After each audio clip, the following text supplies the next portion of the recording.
Do you have a really hard time trusting others and maybe even trusting yourself, like second guessing your decisions and doubting that you said the right thing or made the right move?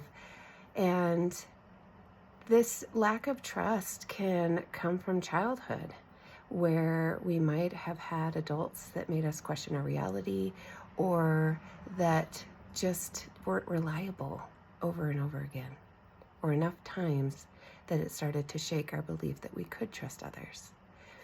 Now tune into that lack of trust and self-preservation. And how does that show up in your business? How does not trusting others to help you show up in your business? How does second guessing yourself show up in your business? This can directly translate into our income.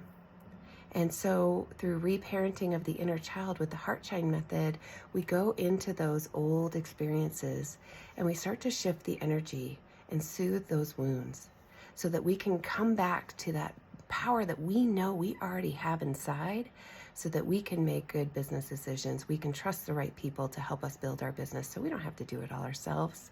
We can have the life we want and the success that we desire. Expect joy.